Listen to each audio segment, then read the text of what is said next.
Hello friends, my name is Ritesh and I welcome you all to the Hindu analysis for the last week. हम बात करने वाले हैं कौन से टाइम पीरियड की, नवंबर 29 टू दिसंबर 3rd. ठीक है, today is December 4th when I am recording this video and we will be covering the events from November 29 to December 3rd. ठीक है, चलिए let's get started. Let's look at the main stories within this week.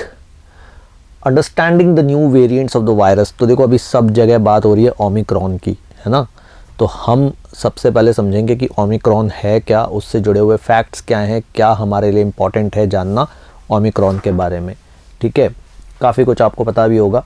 तो ये virus सबसे पहले southern Africa में detect हुआ था, in places like Botswana, south Africa. ठीक है, ऐसी जगहों पर ये डिटेक्ट हुआ था. इसे जो नाम असाइन किया गया है वो है B.1.1.529. ठीक है, तो इसका जो आप ये कह सकते हैं कि साइंटिफिक नेम है वो है B.1.1.529. ठीक है, साउथ अफ्रीका के अलावा मालावी, बोत्सवाना, बेल्जियम, हांगकांग, इन सारे एरियाज़ में भी ये डिटेक्ट हुआ है और अब तो दुनिया के काफ़ी सारी जगहों पर ये स्प्रेड हो चुका है, इंक्लूडिंग इंडिया. WHO ने इसे वेरिएंट ऑफ कंसर्न का है. अब देखो अगर आपको याद हो तो WHO दो कैटेगरीज स्पेशली हम देखते हैं, वेरिएंट ऑफ कंसर्न और variant of interest. Variant of concern अगर ज़्यादा डेडली हो जाता है वायरस, और वेरिएंट ऑफ इंटरेस्ट अगर आपको लगता है कि थोड़ा बहुत उसमें पोटेंशियल है और डेंजरस होने का, तो हम वेरिएंट ऑफ इंटरेस्ट कहते हैं. वेरिएंट ऑफ कंसर्न थोड़ा अगर ज़्यादा डेडली हो जाता है तो. और in this case WHO has given this variant of concern which means that it is supposed to be dangerous. ठीक है, the name is Omicron. Omicron variant has a large number of mutations. देखो mutations का मतलब virus can change it's form, जो है strain can change it's form. जितने ज़्यादा mutations होंगे वैक्सीन उतना कम इफेक्टिव हो पाएगी, क्योंकि virus can mutate to different forms which might be difficult to detect by antibodies. ठीक है, तो इसके स्पाइक प्रोटीन में 32 म्यूटेशंस हैं. ठीक है, it has a large number of mutations compare to other prevalent variants. अच्छा, ये नाम ओमिक्रॉन ही क्यों है? तो आपको पता है कि WHO जो नाम दे रहा है कोविड वेरिएंट्स को, वो ग्रीक अल्फ़ाबेट्स के नाम पे दे रहा है. ठीक है, alpha, beta, gamma, delta, mu, lambda और अब ओमिक्रॉन. ठीक है, तो ओमिक्रॉन ही क्यों? ठीक है, ओमिक्रॉन ही क्यों? क्योंकि म्यू और ओमिक्रॉन के बीच में दो और ग्रीक अल्फ़ाबेट्स आते हैं, न्यू और जी. लेकिन इनका इसलिए नाम नहीं लिया गया क्योंकि Xi is a popular surname in China. Even Chinese premier is Xi Jinping, और new would have been confuse with the word new, इसीलिए इन दोनों का इस्तेमाल नहीं किया गया, सीधे म्यू से पहुंचा गया ओमिक्रॉन पे. ठीक है, तो आज की तारीख में 5 वेरिएंट ऑफ कंसर्न है जिनको WHO वेरिएंट ऑफ कंसर्न मानता है. इनमें ओमिक्रॉन है जो सदर्न अफ्रीका में डिस्कवर हुआ है, फिर डेल्टा जिसके बारे में हम काफ़ी बात कर चुके हैं जो इंडिया में इमर्ज हुआ था और फिर पूरी दुनिया में फैला, गामा है जो ब्राज़ील में इमर्ज हुआ था, बीटा है जो साउथ अफ्रीका में इमर्ज हुआ था, और अल्फ़ा है जो ब्रिटेन में इमर्ज हुआ था. इसके अलावा 2 वेरिएंट्स ऑफ इंटरेस्ट है, म्यू और लैम्डा. म्यू कोलंबिया में डिस्कवर हुआ था और लैम्डा पेरू में डिस्कवर हुआ था. ये अलग अलग स्ट्रेन्स हैं कोविड के जिनको वेरिएंट ऑफ कंसर्न या वेरिएंट ऑफ इंटरेस्ट की कैटेगरी में रखा गया है. ठीक है, चलिए ये तो बात हुई हमने ओमिक्रॉन को लेकर के. अब एक नए टॉपिक पे बात करते हैं. देखो JCPOA और joint comprehensive plan of action या ईरान न्यूक्लियर डील अभी फिर से न्यूज़ में है. क्यों न्यूज़ में है? क्योंकि वियना इन ऑस्ट्रिया ये जगह है. क्यों इम्पॉर्टेंट है? क्योंकि ये इंटरनेशनल एटॉमिक एनर्जी एजेंसी के हेडक्वार्टर्स हैं और यहीं पर ईरान न्यूक्लियर डील की टॉक को फिर से रिज्यूम किया गया. ये प्रोसेस जो एक डेडलॉक पे आ गया था after the unilateral withdrawal of US is now been back on track. तो जो बची हुई कंट्रीज़ हैं डील में USA को छोड़ करके, they are trying to save the deal. ठीक है, US ने भी इनडायरेक्टली पार्टिसिपेट किया है. ठीक है, तो international talks in Vienna to revive the 2015 Iran nuclear deal known as joint comprehensive plan of action will take place. तो रिमेनिंग पार्टनर्स कौन से हैं जो परमानेंट 5 में US को छोड़ के पार्टनर्स हैं? UK, Russia, China, France and P5+1 if you remember, +1 was Germany. तो ये ईरान के साथ बैठ करके इस डील को दोबारा से रिससिएट करने की कोशिश कर रहे हैं, दोबारा से रीस्टोर करने की कोशिश कर रहे हैं.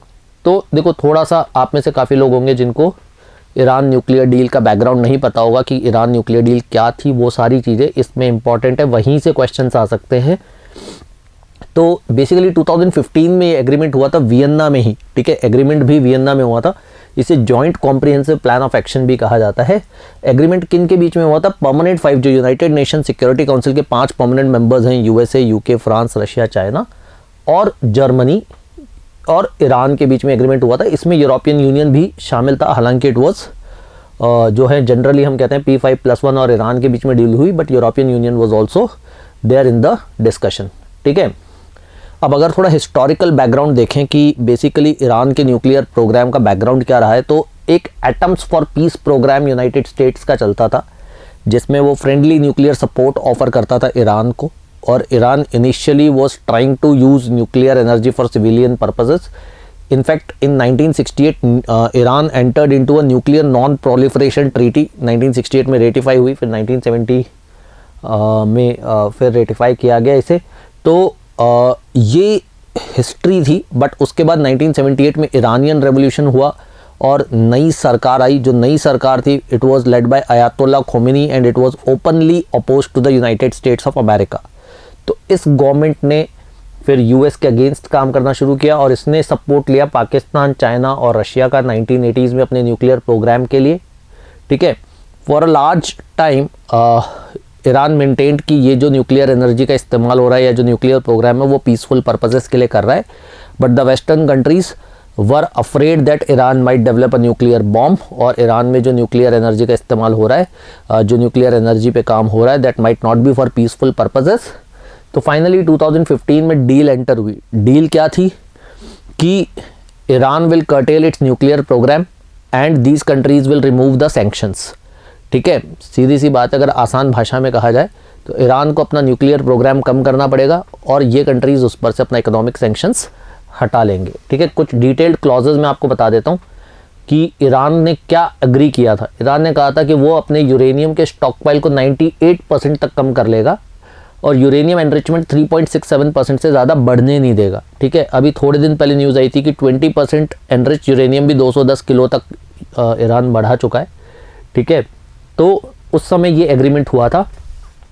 अपने गैस सेंट्रीफ्यूजेस को तकरीबन 2/3 से कम कर लेगा, कोई नई हैवी वाटर फैसिलिटी नहीं बनाएगा।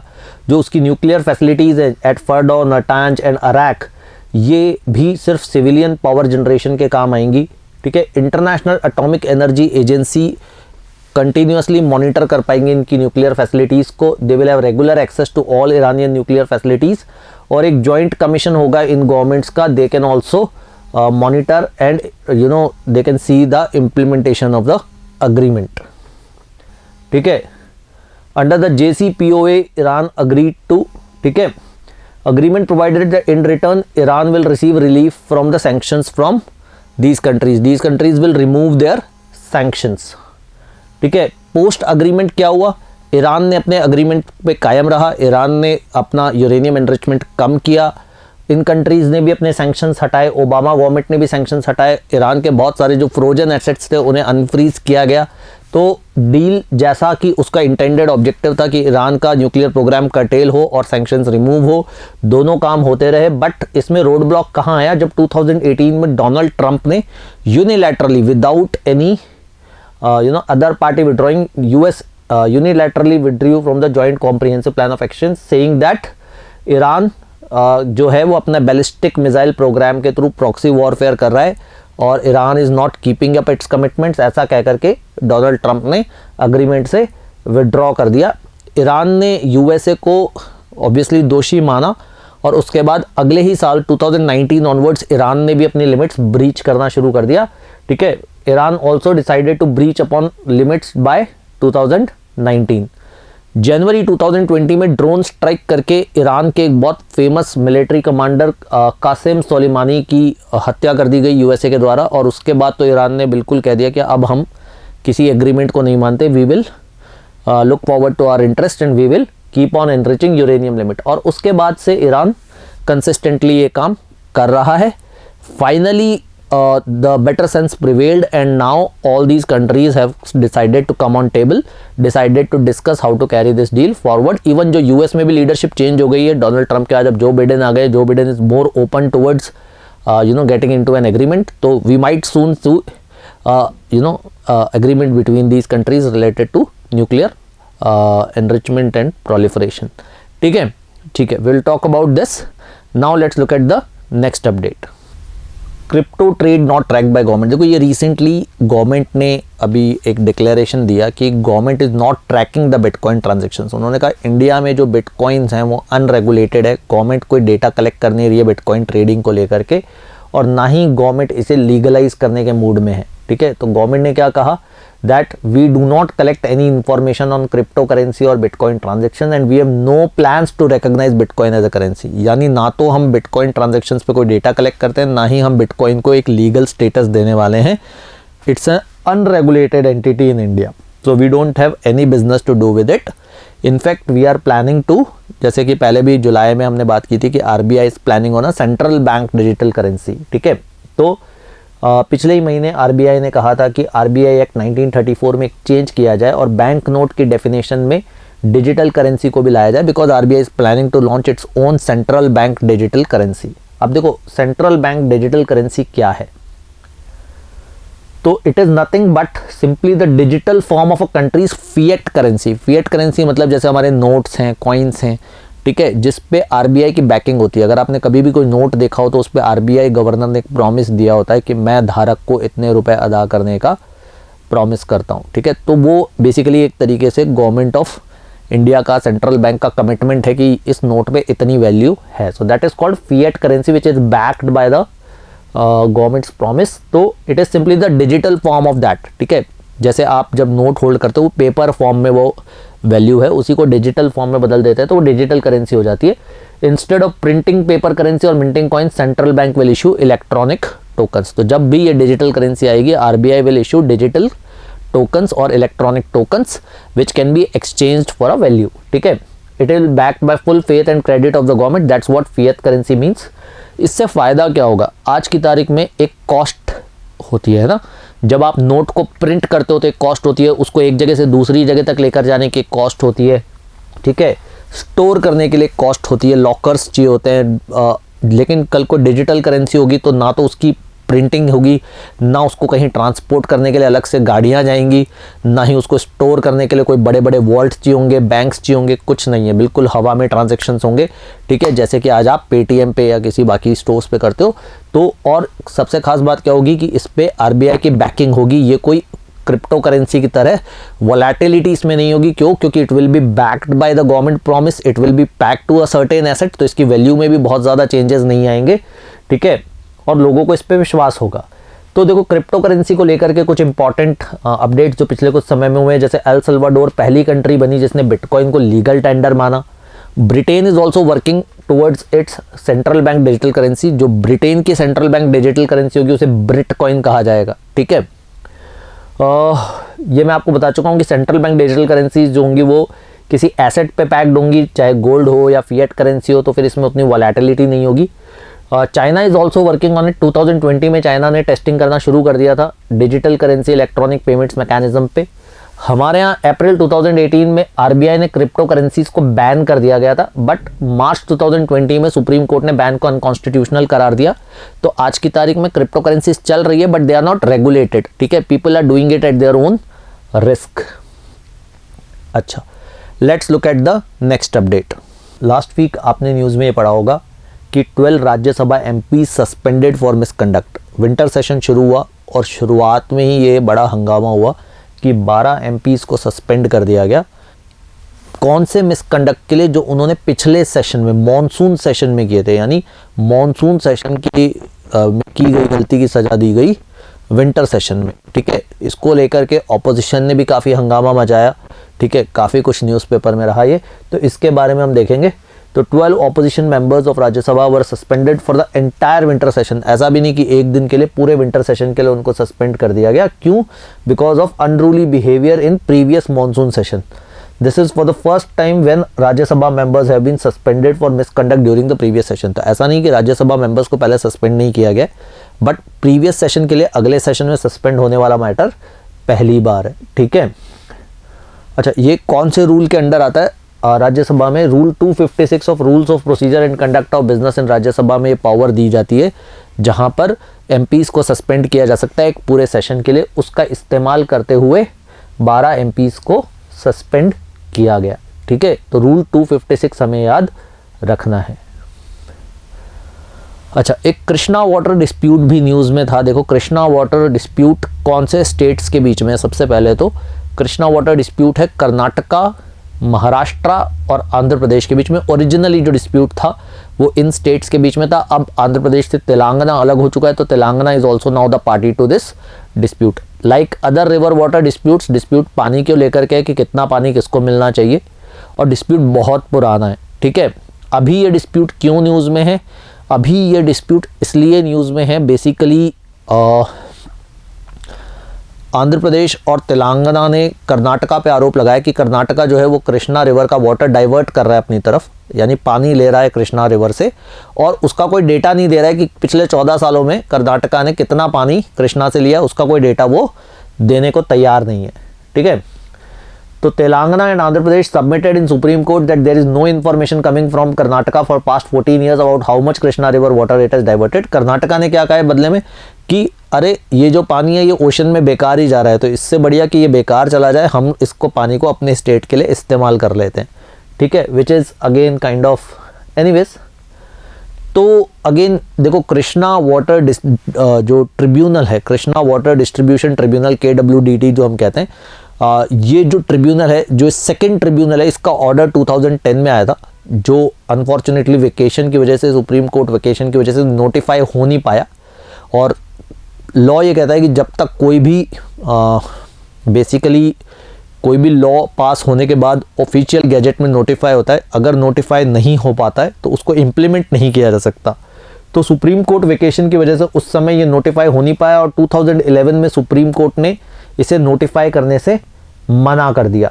तो इसका मतलब 10 साल हो गए उस डिस्ट्रीब्यूशन को दिए, बट वो डिस्ट्रीब्यूशन आज तक इम्प्लीमेंट हो नहीं पाया। और इस दौरान एक और डेवलपमेंट ये हो गया कि तेलंगाना का जन्म हो गया 2014 में। आंध्र प्रदेश और तेलंगाना रीऑर्गेनाइज होकर के तेलंगाना आ गया, और तेलंगाना के आने के बाद क्या हो गया कि 3 के बजाय 4 भाई हो गए। ठीक है, बेसिकली पहले पानी जो था महाराष्ट्र, कर्नाटका और आंध्रा में बंटना था। अब आंध्र प्रदेश और तेलंगाना कहते हैं कि 3 के बजाय उसके 4 पार्टियां होनी चाहिए, 4 शेयर्स होने चाहिए। ठीक है, तो पानी जो है वो आंध्र प्रदेश और तेलंगाना में भी डिस्ट्रीब्यूट होना चाहिए। और कर्नाटका ये कहता है कि ये तो आंध्र प्रदेश और तेलंगाना का आपस का मामला है कि उनको जो पानी मिला हुआ है वो आपस में कैसे डिवाइड करते हैं, उससे हम लोगों का क्या लेना देना। ठीक है, तो ये एक एंटायर डिस्ट्रीब्यूट, ये जो है वो एक एंटायर डिस्प्यूट चल रहा है। ठीक है, तो अगेन इसमें एक और कैच ये है कि 2010 का जो डिस्ट्रीब्यूशन किया था KWDT, जो कृष्णा वाटर डिस्प्यूट ट्रिब्यूनल 2 था, उन्होंने जो 2010 में डिस्ट्रीब्यूशन किया था वो 2050 तक ही एप्लीकेबल है। और कर्नाटका कहता है कि 10 साल तो कोर्ट कचहरी में चले गए हमारे, 2010 में ऑर्डर था, 2020 तक तो हम इम्प्लीमेंट ही नहीं कर पाए उसको, और 2050 तक एनीवेज 2050 के बाद वो रिव्यू होना है, क्योंकि वो जो ऑर्डर था वो 50 ईयर्स तक वैलिड था, 2050 तक ही वैलिड था। तो उन्होंने कहा कि हमारे 10 साल तो कोर्ट कचहरी में चले गए, और उसके बाद भी हम पानी ना लें तो फिर हम अपने डैम्स को, अपने इरिगेशन प्रोजेक्ट्स को, अपने कैनाल्स को किस तरीके से सेटिस्फाई कर पाएंगे। तो ये डिस्प्यूट बहुत पुराना है, इनिशियली हैदराबाद और मैसूर स्टेट से शुरू हुआ था, आज जिस फॉर्म में मैंने आपको बताया। ये 1969 में सबसे पहले कृष्णा वाटर डिस्प्यूट ट्रिब्यूनल बनी थी, जो पहली डिस्प्यूट ट्रिब्यूनल बनी थी 1969 में, और उन्होंने 1973 में सबसे पहले अपनी रिपोर्ट्स सबमिट की थी, जिसमें उन्होंने वाटर का डिस्ट्रीब्यूशन किया था between these states. This tribunals were made under inter state river water dispute act 1956। तो हमारे यहाँ बहुत सारे रिवर वाटर डिस्प्यूट्स है, Kaveri water dispute, Krishna water dispute, और सब में अलग अलग ट्रिब्यूनल बने हुए हैं। ठीक है, फिर फाइनली 2004 में दोबारा एक और Krishna water dispute tribunal constitute हुई, और फिर 2010 में उसने अपना जजमेंट दिया, जिसके बाद ये पूरी कहानी हुई जो मैं आपको बता चुका हूँ। ठीक है, तो एज ऑफ नाउ काफ़ी कॉन्ट्रोवर्शियल मैटर है। ठीक है, और इसको लेकर के सुप्रीम कोर्ट का जजमेंट आना बाकी है। GDP grew 8.4% in Q2 but recovery appears patchy। देखो GDP डेटा आया सेकेंड क्वार्टर का, ठीक है, फर्स्ट क्वार्टर का डेटा आया था अभी 2-1 महीने पहले, आप लोगों ने पढ़ा होगा, और अब सेकेंड क्वार्टर का डेटा आ गया, जो हमें अगेन जब भी GDP डेटा आ रहा है तो क्वेश्चन क्या उठता है कि क्या हम प्री पैंडेमिक लेवल पे पहुंच पाए हैं, क्या पैंडेमिक में जो हमारी ग्रोथ हिट हुई थी, जो हम नीचे चली गई थी इकोनॉमिक ग्रोथ, क्या हम उसको रिकवर कर पाए हैं। तो let's look at the statistics. India का GDP जुलाई टू सितंबर, जो सेकंड क्वार्टर होता है, पहला क्वार्टर क्या होता है अप्रैल टू जून, दूसरा क्वार्टर जुलाई टू सितंबर, तो अप्रैल टू क्वार्टर जून वाले क्वार्टर में हमारी GDP 20.1% ग्रो की थी। और जो नया क्वार्टर है उसमें 8.4% ग्रो की है। पिछले साल का देखा जाए सेकंड क्वार्टर, तो पिछले साल हमारा 7.4% ग्रोथ हुआ था, इस साल 8.4% ग्रोथ हुआ है, ठीक है।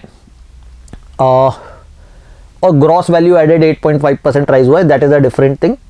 तो अगर हम फर्स्ट हाफ की टोटल ग्रोथ देखें, यानी पहले 6 महीने की ग्रोथ देखें, तो तकरीबन 13.7% से हमारा जीडीपी ग्रो किया है, ठीक है। और ऐसा एक्सपेक्टेशन है कि जो पूरे साल की जीडीपी ग्रोथ होगी वो डबल डिजिट्स में होगी। क्या ये अच्छी बात है? देखो, ये अच्छी बात है कि हम ग्रो कर रहे हैं, मगर इतना खुश होने की वाली बात नहीं है, क्योंकि अगेन ग्रोथ हमेशा हम किस बेसिस पे करते हैं कि पहले से कितना ग्रो है, ठीक है, पिछले साल के मुकाबले कितनी ग्रोथ है। और आपको पता है पिछले साल की जो ग्रोथ थी वो अपने आप में ही काफ़ी सबड्यूड थी पेंडेमिक की वजह से, तो हमारा जो बेस इफेक्ट है वही इतना कम था कि हमारा जो ग्रोथ है वो थोड़ा ज़्यादा दिखता है। तो इसी वजह से आप डबल डिजिट ग्रोथ की भी बात कर रहे हैं, क्योंकि डबल डिजिट ग्रोथ अदरवाइज आप पिछले कितने सालों में देख ले, डबल डिजिट ग्रोथ हमें कहीं देखने को मिली है क्या, ठीक है। तो that is because of the low base effect, but फिर भी इकोनॉमी में धीरे धीरे रिकवरी आ रही है, धीरे धीरे इकोनॉमी प्री पेंडेमिक लेवल पे पहुंच रही है, that is a good sign, ठीक है। अब यहाँ पर 2 टर्म्स यूज किए, जीडीपी और ग्रॉस वैल्यू एडेड। मैं थोड़ा सा आपको इसका इंपैक्ट बता देता हूँ। देखो, GDP is nothing but what when we say gross domestic product, इसका मतलब क्या होता है कि the final value of all the goods and services produced with in the domestic territory of a country in a given financial year. यानी एक साल में आपकी इकोनॉमी में जितने भी गुड्स एंड सर्विसेज प्रोड्यूस हुए आपकी डोमेस्टिक टेरिटरी के अंदर अंदर, उन सब की हम फाइनल वैल्यू ले लेते हैं, फाइनल मार्केट वैल्यू ले लेते हैं, तो हमारा ग्रॉस डोमेस्टिक प्रोडक्ट निकल आता है, ठीक है। अब इसमें अगर आप गवर्नमेंट वाला इंपैक्ट और शामिल कर लें तो आपका ग्रॉस वैल्यू एडेड निकल जाएगा। यानी देखो, अगर आप ध्यान से देखो इक्वेशन जो है इसकी, जीडीपी में क्या होगा, gross value added plus taxes. Gross value added में आप टैक्सेस और ऐड करो और सब्सिडीज माइनस कर दो तो आपका जीडीपी निकल आता है। यानी आप ग्रॉस वैल्यू एडेड में गवर्नमेंट वाला इंपैक्ट और ऐड करो, बेसिकली जो भी है टैक्सेस और सब्सिडीज का ट्रांजैक्शन और करो तो आपका जीडीपी निकल आएगा, ठीक है। तो ये 2 प्राइमरी मेजर्स जनरली देखे जाते हैं, जीडीपी और ग्रॉस वैल्यू एडेड, ठीक है। चलिए नेक्स्ट अपडेट देखते हैं। Uttarakhand shrines out of government control. देखो, उत्तराखंड एक ऐसा स्टेट है जहां इलेक्शंस होने वाले हैं, ठीक है, और इलेक्शंस के प्रभाव से एक और डिसीजन लिया गया है। उत्तराखंड में जो 4 धाम माने जाते हैं, देखो वैसे हमारे हिंदू ट्रेडिशन में जो 4 धाम माने जाते हैं वो कौन से हैं? आपके नॉर्थ में बद्रीनाथ केदारनाथ है, अगर आप वेस्ट में देखें तो द्वारिका है जो गुजरात में है, फिर साउथ में देखें तो रामेश्वर है जो चेन्नई में है, तमिलनाडु में, sorry not Chennai, then east में देखें तो ओडिशा में जगन्नाथपुरी है, ठीक है। तो ये 4 धाम हिंदू धर्म में माने जाते हैं। 4 धाम उत्तराखंड में भी माने जाते हैं। उत्तराखंड के जो 4 धाम हैं वो कौन से हैं? बद्रीनाथ, केदारनाथ, यमुनोत्री और गंगोत्री, ठीक है। तो यहाँ जो 4 धाम की बात हो रही है वो बेसिकली उत्तराखंड के 4 धामों के बारे में बात हो रही है, बद्रीनाथ, केदारनाथ, यमुनोत्री और गंगोत्री, ठीक है। तो उत्तराखंड में क्या हुआ है? उत्तराखंड में मंदिरों को आज़ाद कर दिया गया है। उत्तराखंड में एक एक्ट लगाया गया था जिसमें मंदिरों को गवर्नमेंट कंट्रोल के अंडर ले आया गया था। यानी गवर्नमेंट उनके लिए फाइनेंशियल डिसीजंस लेती थी, गवर्नमेंट उसके लिए मैनेजमेंट डिसीजंस लेती थी, मंदिरों में जो भी चढ़ावा डोनेशन वगैरह आता था वो सब गवर्नमेंट के अंडर कंट्रोल में होता था। उस एक्ट को गवर्नमेंट ने वापस ले लिया है। अब मंदिर आज़ाद है, मंदिरों में जो भी डोनेशन आएगा, जो भी चढ़ावा आएगा वो सब मंदिर जाने, उनका काम जाने, गवर्नमेंट ने उनको आज़ाद कर दिया है। क्यों? क्योंकि बहुत ज़बरदस्त प्रेशर था गवर्नमेंट के ऊपर। थोड़े समय के अंदर 2 चीफ मिनिस्टर्स उत्तराखंड में बदल चुके थे और गवर्नमेंट को डर था कि शायद उसको आगे भी इस तरह का बैकलैश देखने को मिले। तो गवर्नमेंट ने जो 4 धाम देवस्थानम बोर्ड एक्ट है उस एक्ट को वापस ले लिया। It took back the 4 Dham Devasthanam board act that sought to extend control over 53 temples. 53 temples पे इसका कंट्रोल था। 49 जो और टेम्पल्स थे और 4 ये जो मैंने आपको बताया, बद्रीनाथ, केदारनाथ, यमुनोत्री और गंगोत्री, इन 4 टेम्पल्स को भी आज़ाद कर दिया गया, ठीक है। एक्ट कब पास किया गया था? दिसंबर 2019 में, 2019 दिसंबर में एक्ट पास किया गया था और अब ये एक्ट वापस ले लिया गया है, ठीक है। देखो, गवर्नमेंट ने अपने फार्म लॉज वापस लिए, गवर्नमेंट ने अब ये एक्ट भी वापस लिया, ठीक है। तो ऑपोजिशन को थोड़ा सा स्ट्रेंथ मिलता है, ठीक है। अब ये जो 4 धाम एक्ट था, इसके तहत जो बॉडी थी उसमें chief minister was the chairman of the board. जो 4 धाम देवस्थानम बोर्ड था उसमें चीफ मिनिस्टर चेयरमैन होते थे, फिर minister of religious affairs vice chairman होते थे, 2 MLAs होते थे, यमुनोत्री और गंगोत्री से एक सीनियर IAS ऑफिसर होता था जो चीफ एग्जीक्यूटिव ऑफिसर होता था, और ये बोर्ड मिलकर के सारे मंदिरों के लिए डिसीजन लेता था। Board was responsible for the management of temples, for the finances, for administration, for everything, for sanctioning expenditure, custody of temple jewellery.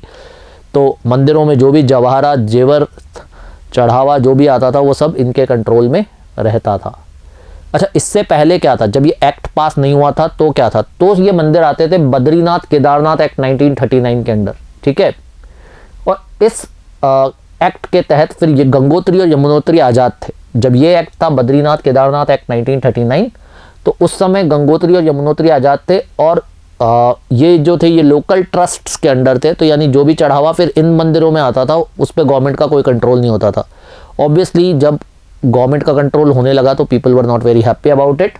And I mean not just चढ़ावा या डोनेशन बट ऑल्सो मंदिर किस तरीके से काम करते हैं, उनको कितनी ऑटोनॉमी मिली है, वो सब कुछ गवर्नमेंट के अंडर था। So they started protesting and then ये सारा मैटर आया और इलेक्शंस को देखते हुए गवर्नमेंट ने डिसीजन वापस लिया। चलिए नेक्स्ट अपडेट देखते हैं। Government appoints 3 member panel to review EWS quota. EWS यानी इकोनॉमिकली वीकर सेक्शन। देखो, इकोनॉमिकली वीकर सेक्शन कोटा पिछले काफ़ी समय से कंट्रोवर्सी में है, हम लोगों ने डिस्कस भी किया है काफ़ी बार, ठीक है। तो इसलिए गवर्नमेंट ने अब एक 3 मेंबर पैनल बना दिया है कि इस पूरी स्कीम को एक बार दोबारा से एक बार एक नए एंगल से देखा जाए। 3 मेंबर पैनल में कौन कौन लोग हैं। अच्छा, ईडब्ल्यूएस को आपको पता है कि 10% रिजर्वेशन मिलता है under 103 amendment act, purely economic basis पे, ठीक है। तो 3 मेंबर पैनल बनाए गए हैं। इनमें जो फॉर्मर फाइनेंस सेक्रेटरी हैं अजय भूषण पांडे साहब हैं, फिर Indian institute of social science research के सेक्रेटरी वीके मल्होत्रा हैं, फिर प्रिंसिपल इकोनॉमिक एडवाइजर जो हमारे देश के हैं संजीव सान्याल, जिन्होंने रेलवे स्ट्रक्चरिंग या रेलवे रीस्ट्रक्चरिंग रिफॉर्म्स के लिए भी रिपोर्ट बनाई थी, वो भी हैं। इन तीनों को 3 हफ्ते का वक्त दिया गया कि ये अपना सजेशंस दें इकोनॉमिकली वीकर सेक्शंस को लेकर के। तो देखो, मैं आपको थोड़ा बैकग्राउंड बता दूं। इकोनॉमिकली वीकर सेक्शंस को लेकर के 103 अमेंडमेंट एक्ट पास किया गया था 2019 में, जिसमें जो इकोनॉमिकली वल्नरेबल सेक्शन है उनको रिजर्वेशन दिया गया था 10%, ठीक है। और ये वो लोग थे जिनको पहले से रिजर्वेशन नहीं मिला हुआ था, ठीक है। अब ये क्योंकि हमारे यहाँ जो रिजर्वेशन का जो कॉन्सेप्ट है वो सोशो इकोनॉमिक बैकवर्डनेस पे बात होती है और यहाँ पर सिर्फ इकोनॉमिकल बेसिस पे रिजर्वेशन दिया गया था, तो इस पर ऑलरेडी केस चल रहा था। और फिर अभी जब जुलाई में गवर्नमेंट ने 27% रिजर्वेशन ओबीसीज को और 10% इकोनॉमिकली वीकर सेक्शन को दिया, किसमें, ऑल इंडिया कोटा स्कीम में, यानी मेडिकल कोटा में दिया। तो फिर उस पर पिटीशन फाइल की गई थी और सुप्रीम कोर्ट ने गवर्नमेंट से पूछा कि भैया आप इकोनॉमिकली वीकर सेक्शन को आइडेंटिफाई कैसे करते हो 8 लाख से कम की इनकम पे। अब 8 लाख का फिगर आप लाए कहाँ से, तो गवर्नमेंट से सुप्रीम कोर्ट ने पूछा कि 8 लाख का फिगर कैसे आया और ये फिगर अक्रॉस इंडिया कांस्टेंट कैसे रह सकता है, आप मुझे बताओ, what is the logic behind this. उसके बाद फिर गवर्नमेंट ने ये पैनल कॉन्स्टिट्यूट किया, just to make the entire thing more rational, more so that they can answer the questions of supreme court. चलिए अब नेक्स्ट अपडेट देखते हैं। देखो, अभी विंटर सेशन में एक बिल पास हुआ, ART बिल 2020, ठीक है। तो इसके बारे में हम बात करते हैं। ART बिल बेसिकली क्या है, असिस्टेंट रिप्रोडक्टिव टेक्नोलॉजी बिल, ठीक है। 2020 बिल पास किया गया। इसे लोकसभा ने एक स्टैंडिंग कमेटी को दिया था, उसके रिकमेंडेशंस के बाद फाइनली इस बिल को पास कर दिया गया। इस बिल में बहुत सारे ऑब्जेक्टिव्स हैं। Basically the entire assistant reproductive technology space जो है, उस स्पेस को ज़्यादा सेफ, ज़्यादा ह्यूमेन बनाने की कोशिश की गई है और उसमें मिसयूज़ को रोकने की कोशिश की गई है। हम डिटेल में इस प्रोसेस को समझेंगे। सबसे पहले ये समझना ज़रूरी है कि असिस्टेंट रिप्रोडक्टिव टेक्नोलॉजी होती क्या है, ठीक है। देखो, बेसिकली होता क्या है कि ये इनफर्टिलिटी को ट्रीट करने के लिए होती है, यानी ऐसे कपल्स जो किसी वजह से संतान सुख का प्राप्ति नहीं कर पा रहे हैं, ठीक है, उनको हेल्प करने के लिए वेरियस मेडिकल इंटरवेंशंस का सहारा लिया जाता है, जिसमें जो मेल स्पर्म है और जो फीमेल एग है उसका फ्यूज़न करवाया जाता है, ठीक है, आपका, और फिर उसे इम्प्लांट किया जाता है विमेंस बॉडी में, जो बहुत वेरी कॉमन प्रोसेस है। IVF जो इन विट्रो फर्टिलाइजेशन होता है ART के लिए एक बहुत कॉमन सा प्रोसेस है। इसमें डोनर एग्स का इस्तेमाल किया जाता है, डोनर स्पर्म का यूज़ किया जाता है, प्रीवियसली फ्रोजन एम्ब्रायोज का इस्तेमाल किया जाता है और भी सरोगेट मदर्स कई बार इस्तेमाल की जाती है। तो अलग अलग तरीके से जो है रिप्रोडक्शन को पॉसिबल बनाया जाता है, जहाँ पर भी मेडिकल कॉम्प्लिकेशंस हैं या किसी वजह से इनफर्टिलिटी फेस कर रहे हैं, तो फिर जो है साइंटिफिक इंटरवेंशन के थ्रू जो है चाइल्ड बर्थ को पॉसिबल किया जाता है। अब इस पूरे प्रोसेस में कई तरह के कॉम्प्लिकेशंस हैं जिनको एड्रेस करने की कोशिश की गई है। सबसे पहले तो जो भी क्लिनिक्स, डॉक्टर्स, प्रोफेशनल्स इस पूरे प्रोसेस में इन्वॉल्व हैं, उनको रेगुलेट करने के लिए सबसे पहले उनको रजिस्टर करना ज़रूरी है कि गवर्नमेंट के पास एक डेटाबेस हो कि कौन लोग हैं जो ART प्रोसेस में लगे हुए हैं। तो गवर्नमेंट क्या कहती है कि bill proposes the establishment of a national registry and registration authority for all the clinics and medical professional serving in the field. तो सबसे पहले तो एक डेटाबेस बनाया जाए, एक अथॉरिटी बनाई जाए जो कि इन सब लोगों को रेगुलेट करे, इनको रजिस्टर करे, इनको डेटाबेस मेंटेन करे इनका। तो state government will appoint registration authorities for facilitating the registration process. तो हर स्टेट में एक रजिस्ट्रेशन अथॉरिटी होगी जहां पर इन लोगों को रजिस्टर करवाना ज़रूरी रहेगा। जब रजिस्टर करवा लोगे तो registration will be valid for 5 years और 5 साल के बाद फिर 5 साल के लिए रिन्यू करवाया जा सकेगा। ठीक है। इसके अलावा एक नेशनल बोर्ड बनाया जाएगा। National board will set the standards. देखो, प्रोटोकॉल्स, इंफ्रास्ट्रक्चर, लेबोरेटरीज, इन सब के लिए कॉमन इंफ्रास्ट्रक्चर या कॉमन प्रोटोकॉल तय करने का काम ये नेशनल बोर्ड करेगा। ये will it will set minimum standards of physical infrastructure, laboratory equipment, man power to be employed by clinics and banks. तो ये डिसाइड करेगा कि प्रोफेशनल्स की मिनिमम क्वालिफिकेशन क्या होनी चाहिए, लेबोरेटरीज में मिनिमम फैसिलिटीज़ क्या होनी चाहिए। All that protocol will be set up by the national board. ठीक है। अब अगर लोग सिलेक्टिव सेक्स जैसे ऑप्शंस या आप ये मान के चलें कि इस तरह के ऑप्शंस देते हैं ARTs में, ठीक है, जहाँ पर जो मैल प्रैक्टिसेस होती है, stringent punishment for those practising sex selection, कि भैया हमें तो बॉय ही चाहिए, या सेल ऑफ ह्यूमन एम्ब्रायोज और जेमेट्स और इस तरह के रैकेट्स अगर कोई रन करेगा तो गवर्नमेंट ने उसके लिए भी पनिशमेंट्स प्रिस्क्राइब किए गए। फर्स्ट टाइम ऑफेंडर्स अगर आप पहली बार ऐसा कुछ करते पाए गए तो 5 से 10 लाख रुपए के बीच में पेनल्टी आपको भरनी पड़ेगी। लेकिन अगर आप दोबारा पाए गए तो फिर आपको ना सिर्फ पेनल्टी 10 से 20 लाख रुपए की हो जाएगी, इसके अलावा 8 से 12 साल की कैद भी हो सकती है, आपको जेल भी हो सकती है।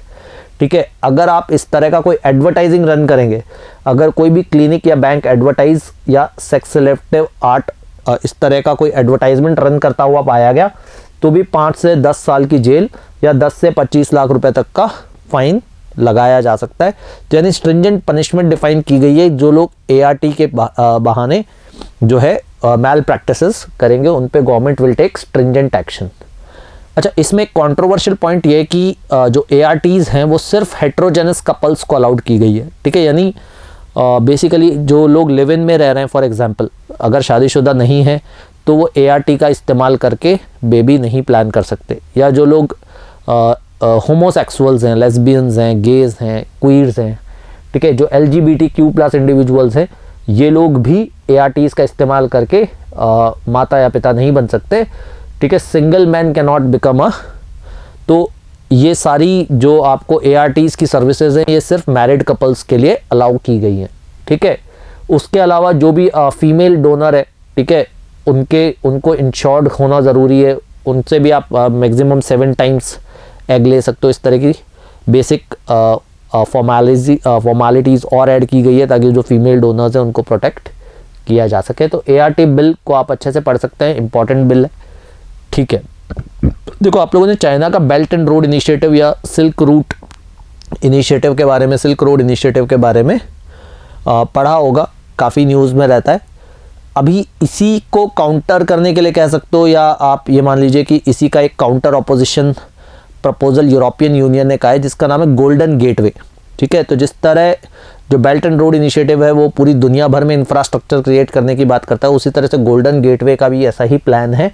तो without mentioning the BRI, belt and road initiative, European commission ने ये प्लान अनाउंस किया है जिसमें वो पूरी दुनिया से तकरीबन 300 बिलियन यूरोज रेज करने की बात करते हैं। It's not just European countries बल्कि दुनिया भर में various financial institutions will contribute towards building up this huge plan called Golden Gateway. Money to be made available will not come from EU and other member state coffers, but the plan will need funding from international institutions, private sector. ठीक है। And it will provide an alternative to the Belt and Road Initiative that, क्योंकि Belt and Road Initiative में दुनिया भर का आरोप किया है कि चाइना जो है वो पुअर कंट्रीज को बेसिकली कोर्स करके या मान लो उनको लोन्स दे करके फंसा करके जो है उनके इंफ्रास्ट्रक्चर का इस्तेमाल कर रहा है। तो दे will have a Avenue to move away from China and probably get an option to instead join European Union। ठीक है। तो ये गोल्डन गेटवे है। इसकी और डिटेल्स आना बाकी है, जैसे जैसे और डिटेल्स आती है हम और बात करेंगे, ठीक है। चलिए अब नेक्स्ट अपडेट के बारे में बात करते हैं। देखो पाइका रेबेलियन जो है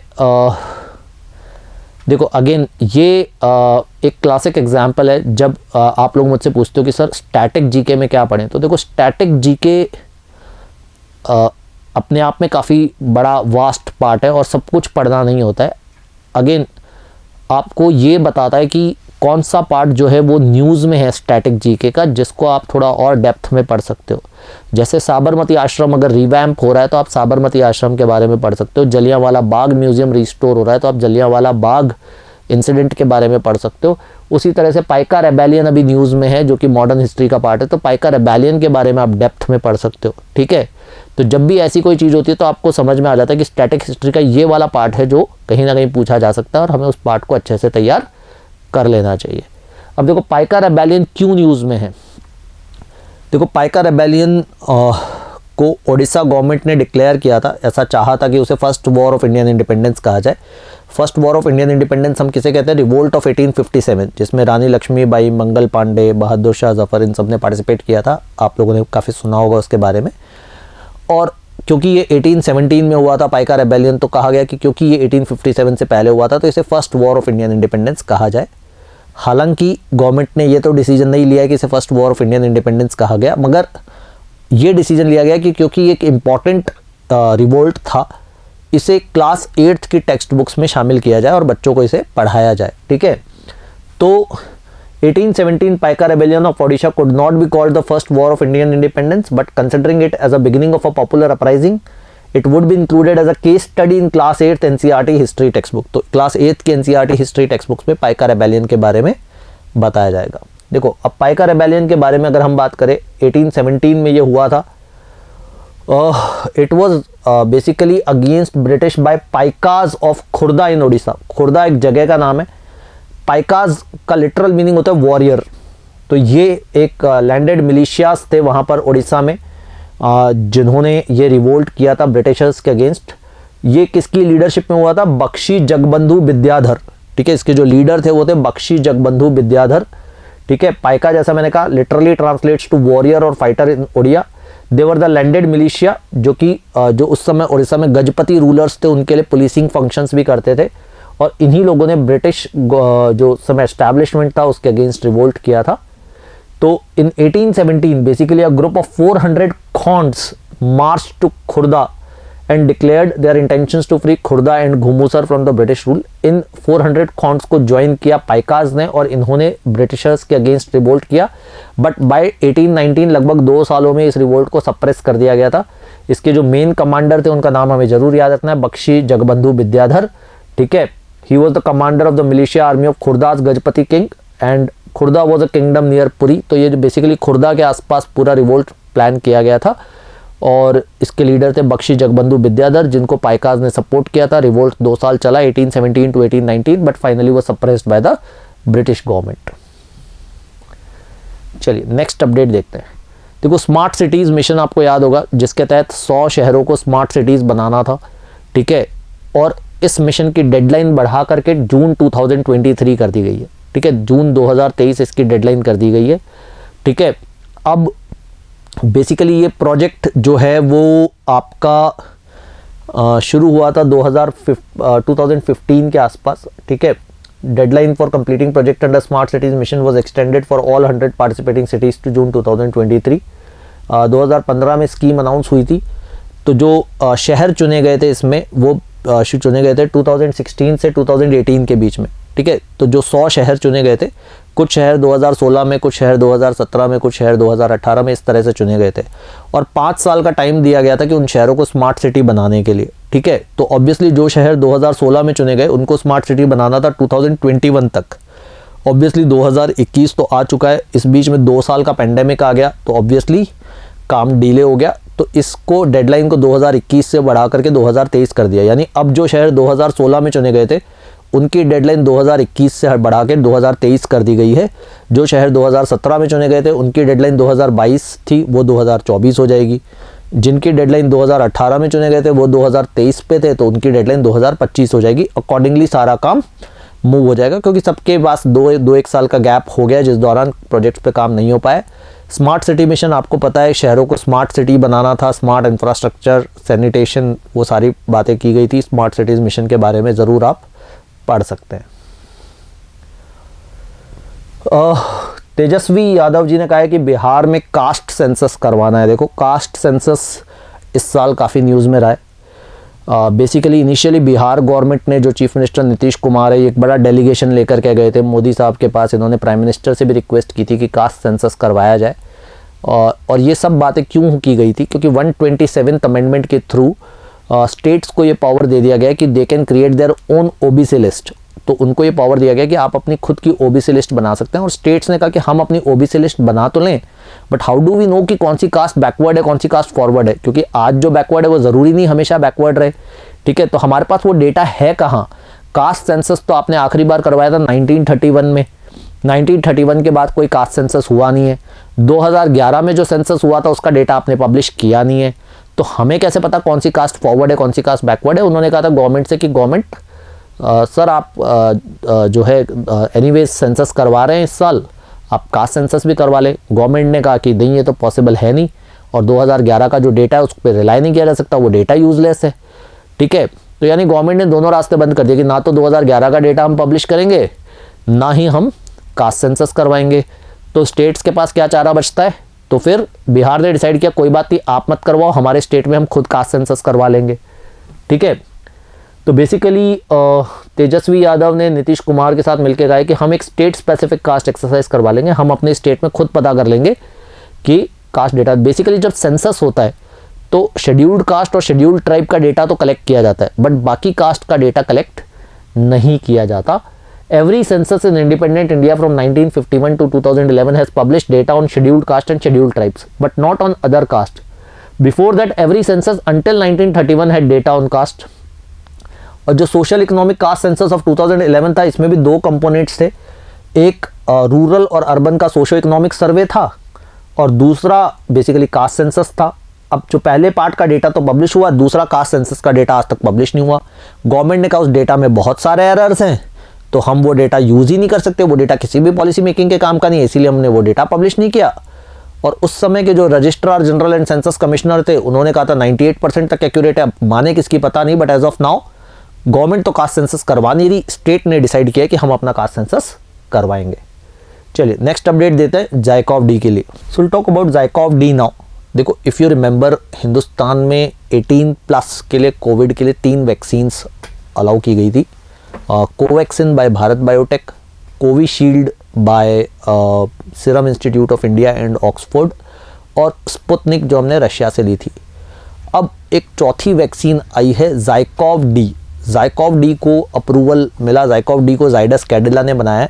और इसमें क्या खास बात है, बाकी जो 3 वैक्सीन्स थी वो 18+ की पॉपुलेशन को लगाई जा सकती थी। ये जो वैक्सीन है वो 12+ की पॉपुलेशन को लगाई जा सकती है, यानी बच्चों को 12 to 18 के ग्रुप में भी लगाया जा सकता है, और 18+ को भी लगाई जा सकती है। ठीक है, इस वैक्सीन को अप्रूवल तो पहले ही मिल गया था, अभी इसको इम्प्लीमेंट किया जा रहा है। तो जाइकोव डी 7 स्टेट्स में लॉन्च की जाएगी। कौन से 7 स्टेट्स, यहाँ पर आप देख सकते हो, बिहार, झारखंड, महाराष्ट्र, पंजाब, तमिलनाडु, यूपी और वेस्ट बंगाल। इन 7 स्टेट्स को गवर्नमेंट ने कहा है कि आप अपनी हाई प्रायोरिटी डिस्ट्रिक्ट्स बताओ, ऐसी डिस्ट्रिक्ट्स जहाँ पर बेसिकली लोगों को फर्स्ट डोज भी नहीं लगी है, फर्स्ट डोज भी काफ़ी लोगों को नहीं लगी है, ऐसे लोगों को आइडेंटिफाई किया जाए इन 7 स्टेट्स में, क्योंकि उनको सबसे पहले प्रोटेक्ट करना ज़रूरी है, और जाइकोव डी सबसे पहले उन लोगों को लगाई जाएगी। ठीक है, तो union health secretary asked 7 states to identify high priority districts where the 3 dose ZyCoV D Covaxin would be launch initially. तो देखो क्या यहाँ पे लिखा हुआ है, 3 डोज, यानी अभी तक हम जो कोवैक्सिन या कोविशील्ड लगा रहे थे उसमें कितने टीके लग रहे थे हमारे, 2 डोज लगाई जा रही थी, इसमें 3 डोज लगाई जाएगी। ठीक है, 7 स्टेट्स में इनिशियली आइडेंटिफाई किया है, 7 स्टेट्स के नाम मैं आपको बता चुका हूँ। For people who have not received the first dose, initially in लोगों को लगाई जाएगी जिनको पहली डोज भी नहीं लग पाई है। ठीक है, तो बेसिकली जाइकोव डी लगाने की ट्रेनिंग पूरे देश भर में कंप्लीट हो चुकी है। ठीक है, जाइकोव डी को लगाने का तरीका बाकी वैक्सीन से थोड़ा अलग है, क्योंकि ये नीडल लेस वैक्सीन है। इस वैक्सीन में नीडल का इस्तेमाल नहीं होता, ये डीएनए बेस्ड वैक्सीन है। ठीक है, एज ग्रुप मैंने आपको बता दिया 12+ अप्रूव है। इसको already drug controller general of India, central drug controller central drug standard control organisation सबका अप्रूवल मिल चुका है। पहली डीएनए प्लाज्मिड वैक्सीन है और दुनिया की पहली डीएनए प्लाज्मिड वैक्सीन है जिसका इस्तेमाल इंडिया में किया जाएगा। इसको जैसा मैंने बताया नीडल लेस वैक्सीन है, नीडल फ्री वैक्सीन है, जिसका इस्तेमाल एक फार्मा जेट करके इक्विपमेंट के थ्रू इस्तेमाल किया जाता है, which basically ensure painless intradermal vaccine delivery, यानी पेनलेस आपको ये वैक्सीन रहेगी और इसमें नीडल का इस्तेमाल नहीं किया जाएगा। ठीक है, right now the vaccine will only be administered to adults. हालांकि वैक्सीन 12+ को लगाई जा सकती है, बट 12 से 18 के एज ग्रुप को अभी नहीं लगाई जाएगी। इनिशियली 18+ के एज ग्रुप में ये वैक्सीन लगाई जाएगी। किन लोगों को? जिनको फर्स्ट डोज भी नहीं लगी है। 3 डोज की वैक्सीन है। सेकेंड डोज लगती है 28 दिन बाद, थर्ड डोज लगती है 56 डेज के बाद। ठीक है, वैक्सीन की एक और खास बात है कि इसको रूम टेम्परेचर पे स्टोर किया जा सकता है। ऐसा नहीं है कि इसको अल्ट्रा कोल्ड जोन चाहिए। mRNA जैसे for example mRNA based vaccine जो हम डेवलप करने की कोशिश कर रहे हैं, उसको अल्ट्रा कोल्ड स्टोरेज चाहिए। इसको रूम टेम्परेचर पे स्टोर किया जा सकता है, तो इसको स्टोर करना भी आसान है। ठीक है, तो ZyCoV-D एक और नया बदलाव हमारे लिए है। ठीक है, तो देखो ये पढ़ते रहो। नवंबर में हमने जैसे फर्स्ट एंटीवायरल पिल के बारे में बात की थी, अब हम ZyCoV-D के बारे में बात कर रहे हैं। ठीक है, कोविड से रिलेटेड भी नए नए अपडेट्स हमें ट्रैक करते रहने। देखो ये एक और एक और इंटरेस्टिंग बदलाव आने वाला है हमारी लाइफ में, facial recognition at airports from 2022। इसका मतलब क्या है कि जब मार्च 2022 से हिंदुस्तान के कुछ चुनिंदा एयरपोर्ट्स पे, इनिशियली 4 एयरपोर्ट्स पे इंट्रोड्यूस किया जाएगा, ग्रेजुअली सारे एयरपोर्ट्स पे इंट्रोड्यूस कर दिया जाएगा। आपका बोर्डिंग पास होगी आपके शक्ल, आपका चेहरा। ठीक है, तो इनिशियली वाराणसी, पुणे, 4 कोनों में, वाराणसी नॉर्थ में, पुणे वेस्ट में, कोलकाता ईस्ट में और विजयवाड़ा साउथ में, देश के 4 एयरपोर्ट्स पे ये सुविधा मार्च 2022 से शुरू की जा रही है, जहां पर आपके चेहरे के बेसिस पे सीधे आप अपना बोर्डिंग पास आपका जो होगा, आपके फेशियल रिकॉग्निशन करके आप सीधे प्लेन की तरफ जा सकते हैं। It will save time. So airports at Varanasi, Pune, Kolkata and Vijayawada will be the first to roll out the facial recognition technology based biometric boarding system. ठीक है, प्लान इनिशियली 2018 में आया था, 2019 से इंप्लीमेंट होना था, बट देर सवेर 2022 से इंप्लीमेंट हुआ। ग्रेजुअली टेक्नोलॉजी जो है वो अक्रॉस इंडिया स्केल अप कर दी जाएगी। अब ये होता कैसे है? फेशियल रिकॉग्निशन सिस्टम का मतलब क्या है? बेसिकली एयरपोर्ट्स के पास एक ये मान लीजिए अलग अलग चेहरों का डेटाबेस होता है, जो सिस्टम है वो ऑटोमेटिकली आपका जो फेस है अपने डेटाबेस के साथ मैच करता है। जैसे ही डेटाबेस मैच कंफर्म होता है वो आपको आगे जाने देता है। ठीक है, तो आर्टिफिशियल इंटेलिजेंस, इसे न्यूरल नेटवर्क्स भी कहा जाता है। अच्छा, इसके लिए कौन सी कंपनी के साथ पार्टनरशिप हुई है? एयरपोर्ट अथॉरिटी ऑफ इंडिया ने पार्टनरशिप की NEC कॉर्पोरेशन प्राइवेट लिमिटेड के लिए एज अ पार्ट ऑफ डिजी यात्रा पॉलिसी, जिसमें ये सुविधा दी जाएगी। जैसा मैंने कहा 2018 में पॉलिसी शुरू में बात की गई थी और 2019 में शुरू होने वाली थी, बट ठीक है 2 साल कोविड की वजह से डिले हो गया और नाउ हम 2022 से इस पॉलिसी को शुरू करने वाले हैं। ठीक है, जैसा मैंने बताया कि डेटाबेस बेसिस पे, मैचिंग बेसिस पे काम करता है और जो सिस्टम, जो टेक्नोलॉजी इस्तेमाल की जाती है आर्टिफिशियल इंटेलिजेंस में, उसे कहा जाता है न्यूरल नेटवर्क्स। ठीक है, चलिए अगला अपडेट देखते हैं। देखो US चाइना के बीच में बयानबाजी थोड़ी चल रही है अभी। US slams China's drive for hypersonic weapons. थोड़े समय पहले ना चाइना में एक बड़ा अक्टूबर के महीने में ये थोड़ा सा एक अपडेट आया था कि चाइना ने हाइपरसोनिक टेस्टिंग मिसाइल टेस्ट किए और हाइपरसोनिक मिसाइल टेस्ट किए। हालांकि चाइना ने इसे डिनाई किया था। चाइना ने कहा नहीं, हमने हाइपरसोनिक मिसाइल टेस्ट नहीं की, हम तो रीयूजेबल रॉकेट्स टेस्ट कर रहे थे। बट दुनिया भर में ये बात आई। फाइनेंशियल टाइम्स ने रिपोर्ट पब्लिश की थी कि हाइपरसोनिक मिसाइल चाइना ने टेस्ट किए और ज़्यादातर कंट्रीज इंक्लूडिंग US ये मान के चल रहे हैं कि चाइना ने हाइपरसोनिक मिसाइल टेस्ट की है। और उसी को लेकर के अभी US डिफेंस सेक्रेटरी थोड़ा नाराज़ हो रहे थे। इन्होंने कहा कि चाइना एशिया में जो अपनी मिलिट्री कैपेबिलिटीज़ बढ़ा रहा है वो अच्छी बात नहीं है। It increases tensions in the region. Basically his comments were directed at China's test of hypersonic weapon capable of partially orbiting earth before reentering the atmosphere and gliding on the manoeuvrable part to its target.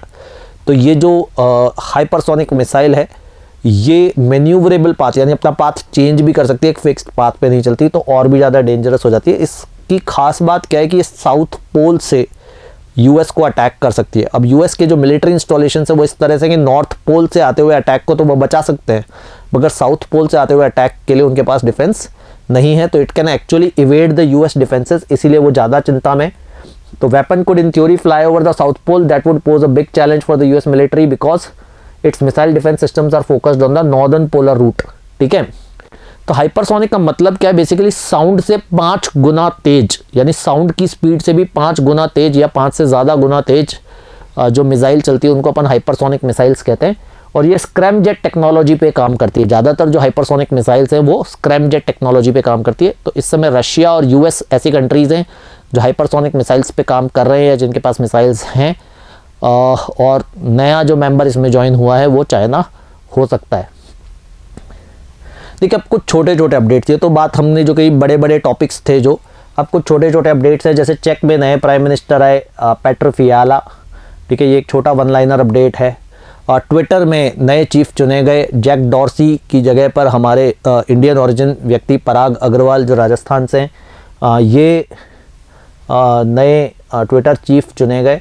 इसके बाद Sweden में पहली first women prime minister आई, Stefan Lofven का retirement हो गया। McDonald Anderson आई, फिर उन्हें रेजिग्नेशन देना पड़ा, फिर वो री इलेक्ट हो गई।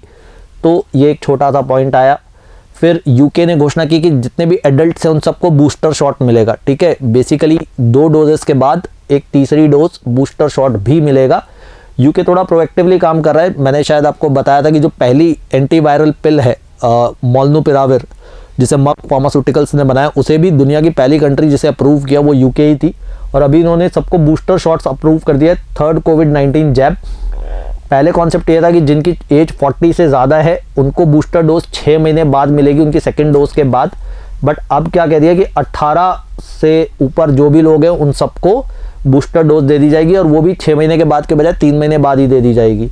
तो ब्रिटेन इज एक्टिंग प्रोएक्टिवली।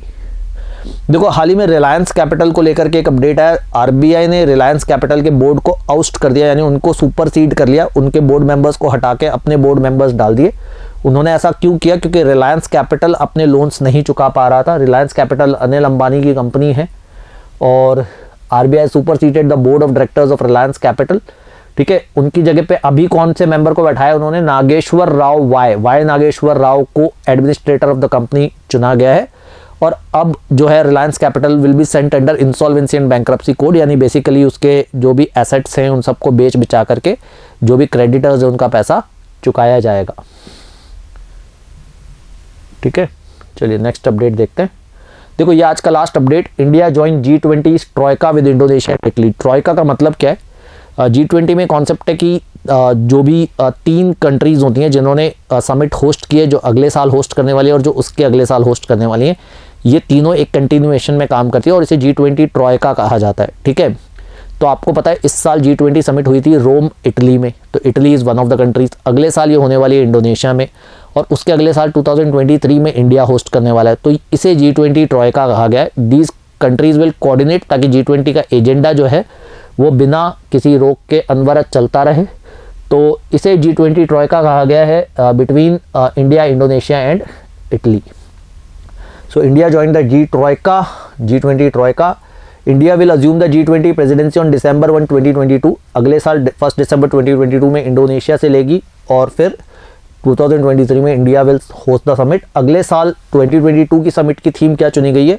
देखो, इस साल क्या थीम थी? पीपल, परफॉर्मेंस एंड प्लैनेट, है ना?